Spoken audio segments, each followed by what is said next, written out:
From Noah Thompson, was that the most inefficient offense to ever have 41 points? It's a good question. I think they're going to be up there. Like, I'm sure there is at some point in history a team had like 41 because their defense had 3 touchdowns, but the Cowboys had less than 300 yards of offense, and they scored 41 points. I think from a points per offensive yard perspective, that's going to be up there. Like, that is going to be really high up there. I don't know if that's going to be the case in the end for the Dallas Cowboys. Like, I think you're right, man. It was not a great offensive showing. It really wasn't. They didn't do all that many things right. It worked in the end, but the Cowboys won that game because the defense had 4 takeaways and they had an onside kick return for a touchdown, which was meaningless, but whatever. Like, I think it's a good point there. The offense was not great today. Dylan Harmon says Tony Pollard over Ezekiel Elliott. That's going to be the debate for the next week, right? Pollard in the end, 12 carries, 69 yards, which is deceptive. Like, 2 touchdowns, which are great, a 40-yard run as well, which really boosted those numbers. Before that, I mean, it was not even 2.5 yards per carry. That's kind of troubling because the offensive line didn't do a great job, which, by the way, is the nature of running backs. They are very much reliant on the Cowboys or the offensive line run blocking well. That's where they're at. Like, so I would just absolutely keep that in mind in terms of where things are at for the Cowboys and everything there. Like, the Pollard is more explosive, and that matters for the organization. And I want to see Pollard and Zeke get plenty of work. I really do. I am fairly unconvinced it's actually going to work out in the end for the Dallas Cowboys as like only giving Pollard the ball. I don't think that's the path this team is going to take, but I would like to see Pollard get more work going forward. I think that should matter for this Dallas Cowboys team. I really think it should. So just keep that in mind as it relates to Pollard and Zeke. I truly want a 50-50 split going forward. Now, today's show made possible by our sportsbook partner, BetUS. Head over to chatsports.com/bet and use the promo code Cowboys125. That'll get you a 125% deposit bonus. And I'm playing Santa Tom this week, okay? Till the end of the holiday season, and we'll give you like maybe a day after Christmas too. Email us, cowboys@chatsports.com, and we'll get you guys hooked up with a Cowboys Dak Prescott jersey. New customers only. Email us, cowboys@chatsports.com. That'll get you a 125% deposit bonus and a Dak Prescott jersey when we put down at least $100. So again, email us, cowboys@chatsports.com. From Goat BS, cut Jourdan Lewis. Doesn't he is always drawing flags like pass interference? He did have the one PI call, which I never actually saw the replay on. I have no idea if it was a good one or a bad one, but that's what happened there. But I say no. If you don't want to retain Jourdan Lewis, that is fine. And I'll have you guys get your votes in here in a second as it relates to Jourdan Lewis, but you don't have to cut him. There's no reason to cut him right now. You got 2 games left in the year. If you don't want to bring him back, okay. I get that. I understand it. But he made some plays for you today. And if he comes back cheap, I'm down. Am I going to pay him $5 million? No, probably not. But get your votes in. Go BS. Sounds like you're going to say no. Should the Cowboys keep Jourdan Lewis? Type Y for yes, or you can type in your N for no. Let me know what you guys think in the comments section. If he's cheap, I am down.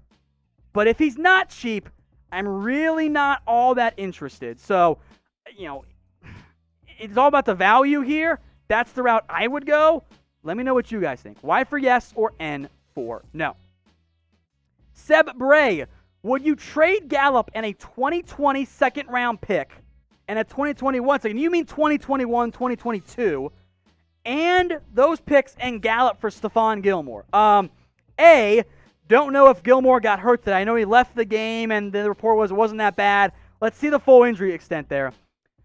I would not trade 2 picks and a starting receiver in order to get to get one player who I then have to pay. I think that is a lot to give up for Stephon Gilmore. So if it's a pick and a player, okay. I think that's just a little bit too much overall to actually give up if you are the Dallas Cowboys. From Matthew Lee, what's the chance we make the postseason in the playoffs? Let me try and pull up my number percentage generator here. But to answer your question in general, not great. They are very low. The Cowboys are not in a position where you should be really going like, oh yeah, baby, we're gonna make the playoffs. That's not where the Cowboys are at. Entering this game, and it's still true, the Cowboys are eliminated with one of the following: a singular loss or a win by the Washington football team. And they need a couple losses by the Giants, which you might get one, on Sunday. We'll see what happens there from this, of course, before Sunday's games wrap up. So I just ran my simulator here. Even with the results today, 5%. That's where you're at. You have to win out, get a lot of help. No, it's really not going to happen. Which is why, if your only focus is getting the highest draft pick possible, today, Sunday, was not a great outcome for you tankers out there, of which I am one, but also it's winning games. It feels good to have happen, right? What should the Cowboys do? Type W for win or type T for tank. Get your votes in the comment section. Maybe you can make the argument, don't tank until you're officially eliminated. We'll see what happens there, but let me know what you guys think. W for win or T for tank. Jaden Jimenez, I believe that's how you pronounce that one there. Sign Earl Thomas. There we go. We're back. I'm gonna put that way in the script here in just a second, Sam, so we can go to it and so you guys can vote. I don't really care because at this point, if I'm like rest of the season, hell no. There's no benefit. It doesn't matter. In the off season, we will have that conversation. It should be very telling to everybody out there, by the way, that the Cowboys and every other NFL teams that need safeties, have not expressed interest in adding Earl Thomas. That's concerning. But you guys can vote here too. Should the Cowboys add Earl Thomas? Y for yes, N for no. Let me know what you guys think in the comment section. I will spin this as off-season focused. What do you guys want to do? Get your votes in. Y for yes, N for no. Now, speaking of the offseason, we're going to keep you guys covered. We will have plenty of updates around the Dallas Cowboys every single day. Whatever the news is, the rumors, will answer questions like in these mailbags too. If you want to be a part, you got to subscribe, of course. Hit that big red button if you haven't already and join the #1 Cowboys YouTube channel out there. Clayton Lockhart. Hey, Tom, answer my D-Lock question on the post-game report. I have just one. What do you think of Jourdan Lewis and Donovan Wilson as the safety tandem next year? I'm keeping Donovan Wilson. Like, he's under contract. He's cheap. He's been good. Easy decision for me. He's one starter. Probably my strong safety if they use the strong safety, free safety designation stuff. I want to see Jourdan Lewis at safety. I would move him there today and play him there for the rest of the year and just see what he can do. I do not think that you can re-sign Jourdan Lewis and enter next offseason with Jourdan Lewis and Donovan Wilson as your only safeties. I don't think that is really a path that would be smart by the Dallas Cowboys. I think you would have to add another option. So I don't know if that's draft, free agency, or whatever, but I think if you're the Cowboys, you got to get more options there. You have to do that if you're Dallas. Robert Olmstead, let Trevon Diggs in and Wilson keep eating. Those, I think, when you look ahead to next offseason, and we'll do this plenty of times throughout the offseason here, when you're penciling in, okay, who do we have as locked-in starters?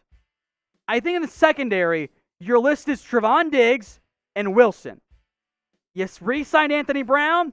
I am not committed to starting him next year. If he's my cornerback 4, I feel great about my secondary. And I know you paid him, but okay, don't make him your number 1 or number 2 outside or number 3 nickel guaranteed. Like, that's not what I want to do.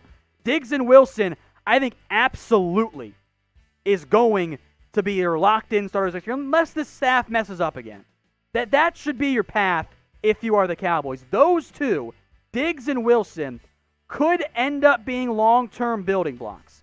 I'm not convinced they're long-term ones, but they've been very promising. You feel good about them as youngsters. So, yeah, you're keeping those guys for sure.